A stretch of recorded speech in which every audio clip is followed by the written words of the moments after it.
మనతో పాటు భద్రాద్రి కొత్తగూడెం జిల్లాకు సంబంధించినటువంటి కాయం నవేంద్ర ఏబీయూకి సంబంధించినటువంటి నేత ఉన్నారు. ఏంటి అసలు మీకు మావోయిస్టుల పంచాయతీ ఏంది, అసలు ఆదివాసులను చంపుతా ఉన్నారని చెప్పేసి మావోయిస్టులు పెద్ద ఎత్తున ఒక ఇష్యూని లేవడుతూ ఉన్నారు. నిజంగా కగారు పేరు మీద మావోయిస్టులను చంపుతా ఉన్నారా, ఆదివాసీ గిరిజా బిడ్డలు చంపుతా ఉన్నారా? ఇదంతా కూడా అంటే నాది భద్రాద్రి కొత్తగూడెం జిల్లా అన్న. జనరల్గా అక్కడ జరిగేటువంటి విషయాలు ఏంటంటే ఈ దేశం లోపల గన్ను పట్టాల్సిన ఒక్కరే, అది కూడా రక్షించే వాళ్ళే గన్ను పడతారు, పోలీస్ ఆఫీసర్స్ మాత్రమే గన్ను పడతారు. ఇంకొక గన్ను ఉండదు అనేది గవర్నమెంట్ యొక్క నిర్ణయం. దాన్ని మనం ఏం చేస్తామన్నా, ఇప్పుడు ఆదివాసులు ఎందుకు చంపుతారు? ఆదివాసులను చంపితే ఆదివాసీ సంఘాలను ఏం చేస్తున్నాయి మాట్లాడతారు కదా. ఆదివాసులను చంపట్లేదు, మావోయిస్టులను చంపుతున్నారు. మావోయిస్టులను చంపుతుంటే వాళ్ళ యొక్క డిఫెన్స్ కోసం అని చెప్పి ఆదివాసులను ముందు పెడుతున్నారు. ఆదివాసులను ముందు పెట్టి తెలంగాణ మొత్తానికి ఒక నెరేటివ్ బిల్డ్ చేస్తున్నారు. ఆపరేషన్ కగారు విషయంలో ఇంతమందిని చంపుతున్నారు అని చెప్పి. జనరల్ ఆదివాసులు ఎందుకు చంపుతారు? ఆదివాసులను చంపట్లేదు, మావోయిస్టులను చంపుతున్నారు, నక్సలైట్లను చంపుతున్నారు.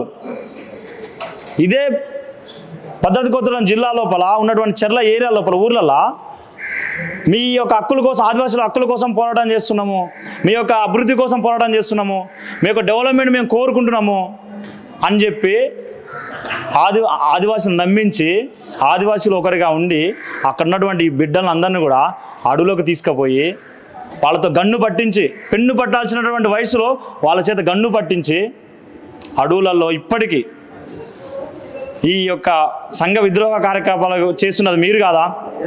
నమ్మిపోయినటువంటి వ్యక్తుల చేత మీరు చేసేది ఏంది? పోయిన వెంటనే వాళ్ళతోటి ఎవరితోనైనా చంపిస్తారు, మర్డర్ చేపిస్తారు, వాళ్ళ మీద కేసు అవుతుంది, ఎవరైనా కొట్టిపిస్తారు, కేసు అవుతుంది. నువ్వు కనుక బయటకు పోతే ఆదివాసి పోయినటువంటి బిడ్డలు ఏమవుతుంది, రియలైజ్ అవుతారు పోయినటువంటి కొన్ని రోజులకే. నువ్వు కనుక బయటకు పోతే పోలీసులు నేను అరెస్ట్ చేస్తారు, జైలుకి తీసుకుపోతారు. అదే నువ్వు ఇక్కడే ఉండాలి, ఇక్కడ ఉంటేనేమో ఎన్కౌంటర్లో చనిపోతాడు. తీసుకుపోయినటువంటి వ్యక్తులను యొక్క బాడీలను ఇంటికి పంపిస్తున్నారు, చనిపోయిన బాడీలని. ఎంతోమంది విద్యార్థులు వీళ్ళ యొక్క మాటలు నమ్మి వీళ్ళు వెనకబడి అడవులకు పోయి అన్యాయంగా చంపేసారు వీళ్ళే. అంటే ఇప్పుడు మరి ఇదే అర్బన్ నక్సలైట్లు అని చెప్పి పెద్ద ఎత్తున మాట్లాడుతూ ఉన్నారు కదా, ఏదేదో ముద్ర అయితే పడ్డది అర్బన్ నక్సలైట్స్ అని. ఎవరెవరు ఉంటారు దాంట్లోనే? కొంతమంది ప్రొఫెసర్స్ ఉన్నారు, కొంతమంది అసిస్టెంట్ ప్రొఫెసర్. మరి వాళ్ళ మాటలు నమ్మి వేరే విద్యార్థులు పోతున్నప్పుడు వాళ్ళ పిల్లలు కూడా నక్సలైట్లుగా మారి ఎవరన్నా దాఖలాలు ఏమైనా ఉన్నాయన్నా? ఇది మీరు కరెక్ట్ చెప్పారన్న. నేను ఒకటే చెప్తున్నా, ఆదివాసులను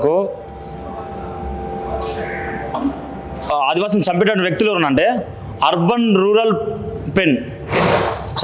urban naxals pen, rural naxals gun, ఈ రెండు కూడా ఆదివాసులకు అంతం కోరుకుంటున్నాయి.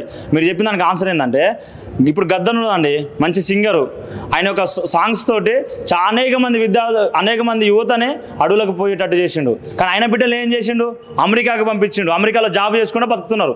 అంటే గద్దర్ కొడుకులేమో అమెరికాలో విలాసవంతమైన జీవనం గడుపుతా అంటే, ఈరోజు నా ఆదివాసి బిడ్డలేమో అడవులలో దిక్కుతోదని స్థితిలో చనిపోయి ఈరోజు ఇంటికి బాడీలు వస్తున్నాయి. ఏం నేర్పిస్తున్నారు మీరు? ఇదే వరహారావు, ఈయనకి ఇంకా మా ఆదివాసుల యొక్క రక్తం ఇంకా సరిపోలేదు అనుకుంటా, దాహం లెక్క పీల్చుకుంటున్నాడు. ఎవరైతే చదువుకోవడం కోసము బయటకు వచ్చి సిటీలలోకి వచ్చి యూనివర్సిటీ క్యాంపస్లలో చదువుతున్నారో వాళ్ళ యొక్క అమ్మ నాన్నలు కలలు కంటున్నారు, మా అబ్బాయి టీచర్ అవుతాడేమో, మా అబ్బాయి డాక్టర్ అవుతాడేమో, మా అబ్బాయి ఇంజనీర్ అవుతాడని చెప్పి యూత్ అని యూనివర్సిటీ క్యాంపస్లలో చేస్తా అంటే, ఇదే యూనివర్సిటీ కేంద్రాలను అడ్డాగా మార్చుకొని వాళ్ళ యొక్క మైండ్ని ఖరాబ్ చేసుకుంటా మనకి ఇంకా రాజ్యాధికారం లేదు, మనకు గన్ను ద్వారానే రాజ్యాధికారం రావాలా అని చెప్పి వాళ్ళకి మాయ మాటలు చెప్పి వీళ్ళ యొక్క మాటలు ఇన్స్పిరేషన్ తీసుకొని వాళ్ళు అడవులోకి పోయి ఈ తల్లిదండ్రుల యొక్క ఘోష ఎవరికి చెప్పుకోవాలనేటువంటి సిచ్యువేషన్లో ఉండి ఈరోజు చనిపోతూ ఉన్నారు. అంటే ఇప్పుడు మరి ఎందుకని ఈ విద్యార్థులని కొంతమంది విద్యార్థులను టార్గెట్ చేస్తున్నారు అంటే, వీళ్ళు చెప్పేది ఏంటంటే పేదల కోసం, పేద విద్యార్థుల కోసమే మేమున్నాం, అందుకే రాజ్యాధికారం కావాలని కొట్లాడుతూ ఉన్నాం అని చెప్పేసి మావోయిస్టులు ఎక్కువ శాతంగా చెప్పే మాట ఇది. నిజంగా మావోయిస్టులు రాజ్యాధికారం సాధించాలి అంటే ఈ విధంగా పోతేనే అవుతుందన్న? సమాజ స్థాపన అన్నారు, ఎక్కడ స్థాపించారు? ఇన్ని రోజులు అవుతుంది, ఎక్కడ స్థాపన అయింది? ప్రజా కోర్టులు అన్నారు. ఆదివాసీ పల్లెలు మా ఊరు పక్కన కూడా ప్రజా కోర్టు అని చెప్పి ఎవరైనా తప్పు చేస్తే వాళ్ళని బహిరంగంగా అందరూ ముందున గన్నుతో కాల్చి చంపినటువంటి ఘటనలు ఉన్నాయి మా చుట్టుపక్కల.